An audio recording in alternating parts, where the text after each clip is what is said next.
Welcome back to Argus Hamilton's Comedy Store tonight. And it's a real kick to bring out our next guest because he is a Comedy Store lifer. And you know him from his... Wait, that doesn't sound good. Yes, you are, man. We raised you from a pup. That's true. And you know him from his wildly popular podcast called Danis and O'Neill. Give it up for Brian O'Neill, ladies and gentlemen. Thank you, guys. Thank you. Thanks for having me, Argus.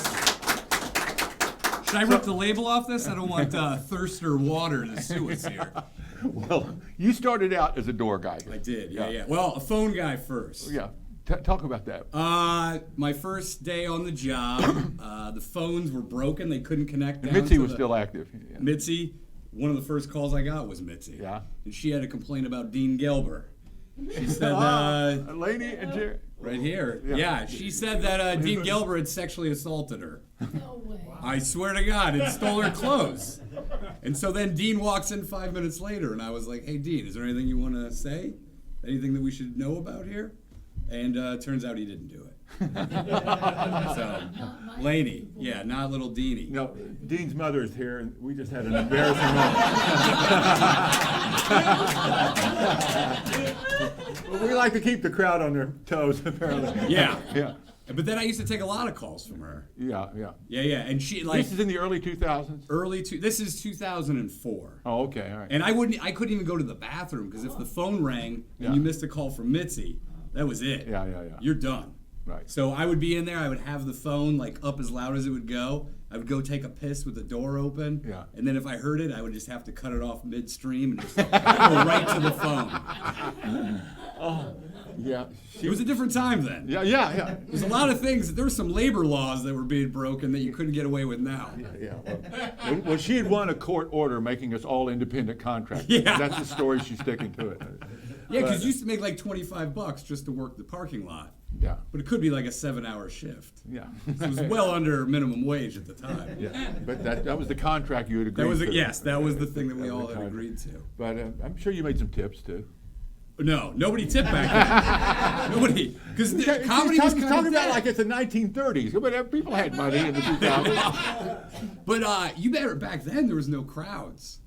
People always say that, but on Friday nights and Saturday nights in the main room, we had big crowds in there. Well, I worked like Tuesday, Wednesdays, and Thursdays in the OR. Oh, all right. Tell me what that was like. Well, you couldn't start the show unless you had 6 people. Yeah. So then you would have 4 people there, but the show wouldn't start for an hour, so 2 would leave, so now I have to wait for another 4 to show up. And you're the doorman. Yeah. And so people are like, hey, what's going on? And you'd be like, the show's going to get going, just please don't leave, or we're starting over from scratch. Right. So then I would sometimes close the curtains to the cover booth so that people couldn't find me down. So they couldn't get a refund, so they would have to stay there. Oh, my God. What was showcasing for Mitzi like in that time? Like on Monday night, you get up in front of her? I showcased for her probably a dozen times. And now Monday nights back then, they had good-sized crowds for Monday night. But they were I'm bitter. Not sure what Mondays you were thinking of. They were bitter and angry crowds. For sure. Yeah. And there was only maybe 10 of them. But, I mean, you know when Mitzi would come in, like everyone would get nervous. And you would feel the nervous energy in the room. Yeah. And it would just ice the room. Yeah. Like you would have the worst sets of your life when Mitzi was in there watching. Yeah. I mean, where you're stumbling over words, it's hard to breathe. You had to not know she was in the room to have a good set. Yes, yeah. Sometimes you go up, you'd have a good set, and then be like, did you know Mitzi walked in? And I was like, no, I did not. Yeah, exactly. And they were like, by the way, she wasn't watching you. She was talking to Tommy the whole time. I was like, oh, fuck. Yeah, she would do the lineups while she was pretending to watch you. Yeah. Or she'd be like, where I need some cookies, I need this, I need all this stuff, all while you're kind of doing all right for 10 people. Yeah. Well, so when did she pass you, make you a regular? No one knows for sure. So there was 3 of us that were just passed. It was me, Jeff Danis, and Mark Ellis. Yeah. One day, Tommy just came up to us and said, "Wow, you're passed." And that was it. So we don't know. We don't know if Mitzi officially passed us. Well, she was getting along up there, She was, mentally, and so I think I think Tommy started. Tommy probably Yeah, had more to Tommy do and with Dean were kind of consulting. Yeah. And I know that there were like paid regulars who were like, you got to pass these 3 guys. Yeah. They're the only normal guys we have. Well, you wasn't Rick Ingram in your group as well? Ingram was a little ahead of us. Oh, okay. Yeah, he's about a year ahead of us. You guys were in like that. the first round of millennial comics. You're the first. Yeah, I'm right on the cusp there. Yeah. But when we were doing the open mic, it was all lunatics still. Yeah. So there was like only 3 normal people. So we would actually do well in the open mic because they're like, these guys aren't homeless. These guys don't have like severe mental illness. So everything, we would stand out in a crowd. Right. Yeah. Now, so how long did you stick around the Comedy Store before you hit the road and started headlining? Well, I still go out on the road with like other guys opening. Like Yeah. I was just gone for the past month with Ari. Yeah. And then We had him on the Steve show about Renazizi. 3 weeks ago, right? Ari Shafir? I saw him in Kill Tony. Yeah. Naked. Yeah, that's It's right. always a treat. Yeah. You all were Yeah. there, right? Lonnie Yeah, and it's Jerry better were there. than seeing him naked in your hotel room when you're on the road with him, which also happens. Oh my God. It gets lonely on the road, doesn't it? I'm fine. I'm not lonely. I'll call my wife if I have any issues, but Ari likes to, you'll knock on the door, be like, you want to get something to eat? And he'll just be naked there. Yeah, touching himself. Well, so up until when did you perform in the Comedy Store? I mean, I'm still here. But I mean, we never crossed paths because we're on the opposite ends of that lineup. Yeah. Because you're the 9:15 guy. Yeah. And I'm like the 12:15. Right. Yeah, forever. But you're good at holding the crowd and going off wild tangents and stuff like that. Yeah. I mean, there is a benefit to going. You're in the Sam and Robin and Mooney category. Well, it's nice to put it that way. I don't look at it that way, but Well, no, but you hold the crowd at 12:15. Yeah. You're good at holding the crowd. Yeah. And you're extemporizing and coming up with new stuff all the time. I would think that your main challenge is to discipline yourself enough to tape record yourself or record yourself. Yeah. So that you don't lose anything. I do record every set now. I didn't used to. Yeah. But now, for the past 3 years, I've recorded Yeah. everything. But you got tired of forgetting. Yeah, stuff I was at like, work. what did I just say? Yeah. I was like, oh, that would be gold. Yeah. But then you have no idea what just That does not improve with age, Yeah. by the way. No, I'm finding that as I get up in age. Yeah. So I want our viewers to know, though, that there was this magical time around 2012 and 2013 when millennials, and there were 75 million millennials, 75 million baby boomers, so that it's comparable. They started getting money and websites started popping up. The Comedy Store website, Sarah Mostajabi started collecting everybody's email addresses Yeah. and started marketing, and suddenly this place started filling up night after night after night. It was crazy. I mean, I knew it when you would go up at 1 a.m. and there would be nobody in there. Just Yeah. 0 people in there. Yeah.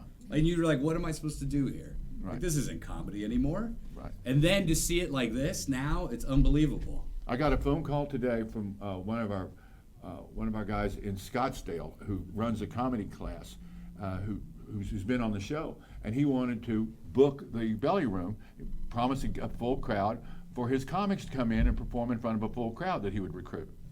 I talked to the lady upstairs in charge of that. The first opening is in March. The Belly Room It's was crazy. booked solid till March. I never thought I would see this because I always heard you guys talking about the 80s and you're like, oh, lines around the block. Yeah. 3 shows in the main room every night, and now to see it, it still blows my mind. And the thing about those main room shows, Lainey and Jerry will remember, is that she was very smart. Mitzi would put like 5 comics on the early show, 7 comics on the middle show, maybe 5 comics on the last show, and you're splitting the door with just 5 guys, 7 guys, and 5 guys. And we were making really good money in the 80s. I wish that was still happening. Now, I'm playing with like 15 guys on there. You're still making good money, but it's just to stay in town. But it's and the crazy. rent was only $500 a month back then, so it was Jesus. insane. So you had a lot of extra spending money. I did, and they forced me to the Betty Ford Center to prevent. But At least they went to the right place. Did you? So you never got to? Did you play any rooms in Las Vegas now? I don't know. I was just in San Jose, Detroit, Chicago, and then Cincinnati, and then back up to San Jose. Which of those are your favorite rooms? I did the Vic Theater in Chicago. Really? And that was because that's the biggest place I've done, and used to live in Chicago, Yeah. and so I used to go there all the time. They had a thing called the Bruin View where you'd get drunk and watch old movies. Right. So it was cool to go back and perform at a place that kind of has a special place in my heart. So you raised a Cubs fan? I was. I grew up in Indiana, just over the border. Yeah. But That's Cub territory. Yeah, absolutely. Yeah. Cubs and Bulls and Bears. That's it. The Cubs go just about halfway down Illinois, and then they become Cardinal fans, right? Yeah, and huge racists. Yeah.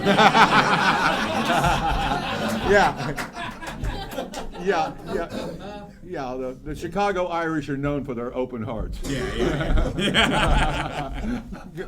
I love it when you got Yankees try to make it about latitude. But so what are you talking about on stage now? What do you like? I mean, I'm pretty edgy. Yeah. Go ahead. I'm considered a bit dirty. Yeah. Yeah. So I like to talk about a lot of sexual topics. Like losing your virginity, things like that. What was that? Wait, like is this for like, you? are we doing Byron's Alex comics? Yeah, exactly. That's what we're doing. I'm trying. So how'd you lose your virginity, We've Ryan? heard What enough you would ask? of you. Let's hear some damn material. You want me to actually perform? Yeah. Wait, you're breaking the comics code here, Marcus. No, I'm kidding. So, what do you want? What do you want to talk about? We've already burned up our time together. You and I, in 15 years, have never really had a conversation other than on the phone when I was a phone guy. So, what do you do between 9 o'clock and 11? What do I do? Yeah. I mean, I'm at home. Yeah. Wait, are you? Because while I'm here, you're home. I'm at home, or I'm going somewhere else, doing somewhere else. Right. And then I go take a nap because my spot still is until 12:15. So I got a lot of time to kill before I go. Do you have a off. violin player while this is going on? Yeah. I take up hobby. I try to learn a foreign language between 9 and midnight. A lot of time to kill. No, I do a lot of writing. Do the podcast. Yeah. My writing partner and I, Jeff Danis. Yeah. Danis Talk and about O'Neill. Danish and O'Neill. We've been together a long time. The podcast is amazing. Please listen to it. So you guys have a ton of listeners. We do have a good amount of listeners. Yeah. We're here's how it works. You've got the Joe Rogan. Yeah. Then you've got like Ari, and you've got the Bert Kreischers. Yeah. And then we go on their shows, and then we get the trickle down. It's like a pyramid scheme. Yeah. We're getting just filtered down Joe Rogan. Well, we're getting yours, okay? I hope so. So you just need to get two people underneath you to start going up. I'll walk it too, man. It really is like a weird So Ponzi about how many hits do you have per week? Is that what you call a hit? Arius, now you're getting real personal here. Well, here's why, okay? Because I've talked about this in front of this audience before, but we had a comic on who is on the fourth year of the Goldbergs and Brian Callen. Oh, yeah. Brian Callen. Brian, yeah. Brian Callen. Now this amazed the hell out of me. Okay, he's sitting here right where you are, and he told me that his podcast is doing so well that he makes more money off his podcast than he does on the 5th year of his network salary. Yeah. Well, here we blow those guys away. Like how much less we make than that. Yeah. No, I'm not making network sitcom money. Yeah. I'm making like I don't even know, industrial film money. Yeah. Like that sort of style money. Pays the rent. Yeah. I'm doing all right. Yeah. I'm living my dream. Yeah. No, yeah, we get by. We do. But it forces you to keep creating and coming up with new for stuff. sure. And Absolutely. And when something works on the podcast, I'll bet you can't wait to try it out on stage. I do. A lot of new bits have come from that. Yeah. Absolutely. Yeah. We'll talk about something. We'll riff on it. I'll be like, oh, that's a funny take. I should go do that. If somebody on forces stage. us to talk about something, it's Yeah. you never back a coward into a corner because they'll kill you coming out. Absolutely. That's how we are. I don't know what that means, but I get what you're saying. And I think that's why everyone's coming up with new hours. You're from so Chicago and you don't get a Well, kill joke? Indiana. Indiana, where the mob had it easy. Yeah. I'm right next to Gary, so I know all about Oh, yeah. killings. But I think that's the reason why so many comics are turning over hours so quick, because they all have podcasts. They're Right. keeping their mind moving like that. Yeah. Yeah. It's definitely something. It seemed like for a while Louis C.K. was the one that was kind of doing the old Carlin thing, a different hour every year. Yeah. And then Rogan and Kreischer and Burr, my God, all these guys just started doing the podcast. Even Ari, he was churning them cranks it. out for He's really turning. Yeah. So I think it keeps your mind limber and lubed Yeah. up Yeah. doing these podcasts. And It's the modern day cocaine. yeah. Keeps you I do it every night. and the truth is, it's the same endorphin release when you hear a crowd laugh. Yeah. It's the exact same. Well, a little different. Okay. Well, it does leave you wanting more. That's true. That is absolutely true. Yeah. Well, so what are you going to be doing as far as the road soon? Or what are you doing? I don't know yet. I just got off because I was gone for like the whole month. Yeah. And so I'm back now. I've got some stuff that we're getting ready to shoot for All Things Comedy, Bill Burr's network. Also have a show that I'm pitching. So To we'll networks? see. Yeah. Oh, good. Well, basically now it's to anybody that will listen. Because I mean, networks kind of don't exist really. Exactly. anymore. Is it Yeah. sitcom idea? It's a sitcom, but like not in the traditional sitcom sense. You know, it's a little different, a little edgier. Oh, okay. Yeah. Not in the classic, not in the Goldberg style. You know what I'm Yeah, saying? yeah. Or- You know that guy that was on there? Brian Callen. Yeah, Brian Callen. That's the name. Yeah. Okay. Okay. Well, he's at 10:15. I go home at 9:31. That's right. You jump right out. I mean, I've got things to do. I know. I only saw you when I worked the door, and then when I was a regular and I quit Yeah. working here in like '08, I haven't seen you since. Really. Well, you know, you active in recovery, and then I run. You know. Yeah. There's other things to do at night. And by the way, I take your spot when I come here late at night. Yeah, that's I'm the parking- Argus of late night. The parking stuff. Yeah. Yeah. What kind of car is it? It's a Mazda. Oh, that's a downgrade. It's a It's used to a shiny Cadillac sitting there. Well, I remember the old Mitsubishi Eclipse convertible. Yeah. So that was when you were- That made me feel 35. Yeah, that was when you were in your frat guy phase. Exactly. Oh man. I thought you were going to come with a Jeep Wrangler next. For you to do, okay, Indiana, it's fraternity. Hey, we're all Midwesterners. We got to bond together. Okay. Listen, man, you're a funny guy. I'm going to stay up late and watch you one night. Because, Is that you better get a cot because No. I don't know. That is way past your bedtime. No, I took a nap this afternoon. I'm Okay. fired up Well, I'm for not it. on tonight, but I'm on tomorrow night. Okay. Yeah. What, the original room? OR tomorrow night. Yeah. What yeah. time? 12:15. 12:15. Yeah. Oh man. I will fluctuate between 11, like I'll either get 11:45, midnight, or 12:15. But Okay. occasionally I'll get like a 9 p.m. Okay. And then a bunch of comics will be, where have you been? Who are you? What I'm going to do, I like you so much, I'm going to cancel my Perry Mason rerun and come back and watch it. Don't worry, I'm sure there's a Barnaby Jones on after that. I'm a Rockford Files guy. Okay. I'm loyal to Jim Garner, Norman, Oklahoma. Give it up for Ryan O'Neal. Ladies and gentlemen. Funny man. That Thank was you, great, Argus. man. That was Thanks fantastic. for having me on. I Ryan appreciate it. O'Neal, ladies and gentlemen.